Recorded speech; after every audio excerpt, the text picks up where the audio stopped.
Cape Town and New Mexico, July 9, 2024.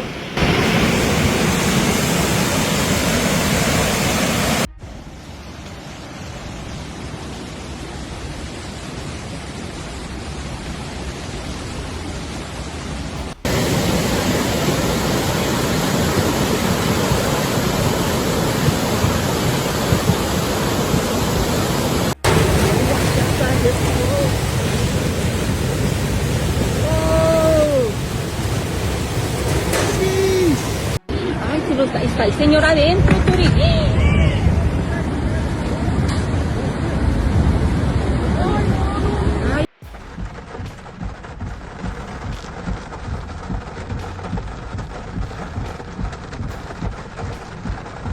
Nearly 1,000 homes in informal settlements in Cape Town, South Africa, have been destroyed by gale-force winds, flash flood, and huge wave.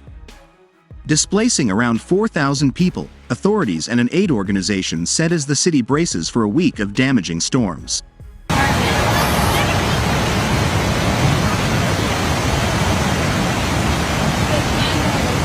gonna have a lot of... Oh my god! Oh my god. Holy shit, dude! I mean, we're really in the safest place you can be in. I guess I'm glad I'm not on the bridge.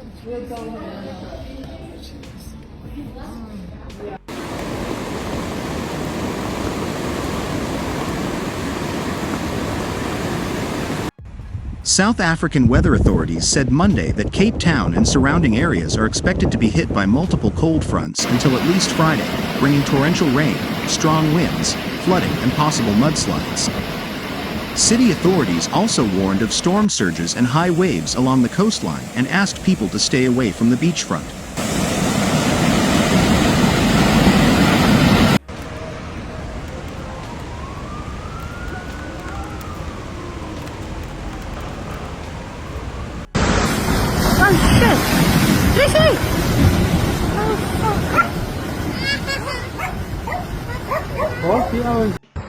Cape Town's disaster coordination team has been on alert since last Thursday when the first front arrived.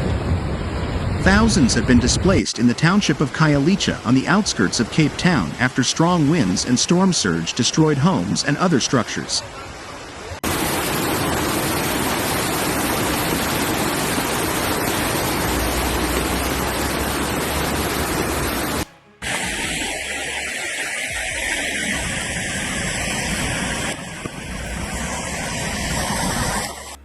The Gift of the Givers local aid organization said it provided 10,000 meals and 3,000 blankets to displaced people in Khayelitsha over the weekend.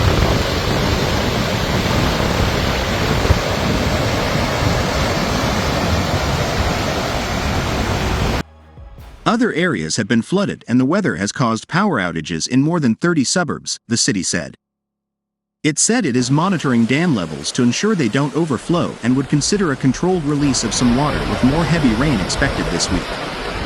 Cape Town, on the southwest tip of Africa, is often hit by cold fronts coming in from the Atlantic Ocean during its winter months in the middle of the year. They are especially damaging for informal settlements. A mudslide along an embankment on the N1 was also reported at the weekend. Consistent and heavy rainfall set in during the early hours on Sunday, and is expected to continue in coming days.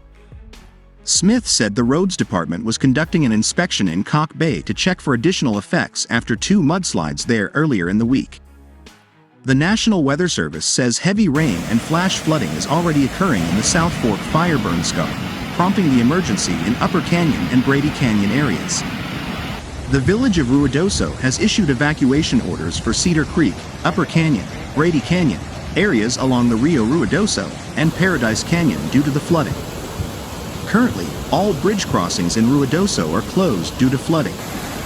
Heavy rain and flooding could impact areas including Highway 48, Highway 70, Main Road, Paradise Canyon Road, and Gavilan Canyon Road. The flooding has caused several gas leaks throughout Ruidoso. People should stay away from gas smells. The issues can be reported to Zia Natural as at 800-520-4277 or 575-378-4277. Responders are working to clear the Upper Canyon area on Tuesday night. Residents will be able to access their personal belongings from 6 a.m. to 9:30 a.m. Wednesday. The area will need to evacuate it by 10 a.m. in preparation for more impact weather. Dave Millsap said his wife, Carol Boggs, went shopping when the rain and flooding started. She eventually got to Downshift Brewery to wait for the water to recede. From about 1 p.m. until 2 p.m. Tuesday, the village received about an inch of rain, National Weather Service of Albuquerque meteorologist Carter Groylich said. Scorpion Tattoo's co-owner Logan Flaherty said there were areas under siege with water. "I am still in shock," he said. Groylich said the chance for rain and thunderstorms is expected to continue through the week, including Wednesday, when the rain could be similar to today. "It just takes one storm in one location to cause all this flash flooding," he said. The floodwaters caused heavy damage to the Ruidoso Downs racetrack. Heavy machinery operators were out working to help drain the water. The risk of flash flooding is expected to continue through the end of the week. Lincoln County Emergency Services asks residents to also sign up for the local Code Red system in case of more evacuation orders. Everyone should be monitoring their telephones for weather alerts.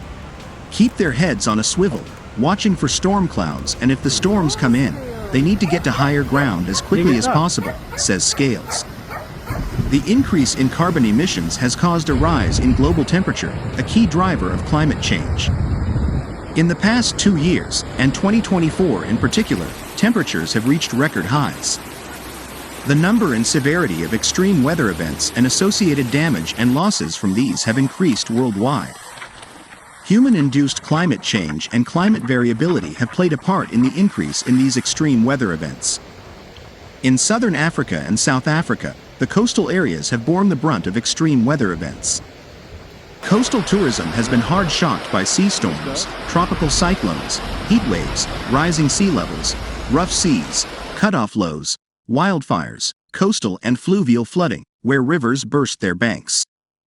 The increased intensity of tropical and mid-latitude cyclones, intense rainfall, wind and high tides, has caused severe damage to coastal tourism infrastructure in South Africa's coastal provinces, which are a hub for tourism. The damage from extreme weather events has been costly to guest houses, tourists, hotels, and businesses operating adventure activities. There have been losses in economic potential and revenue for small and big cities.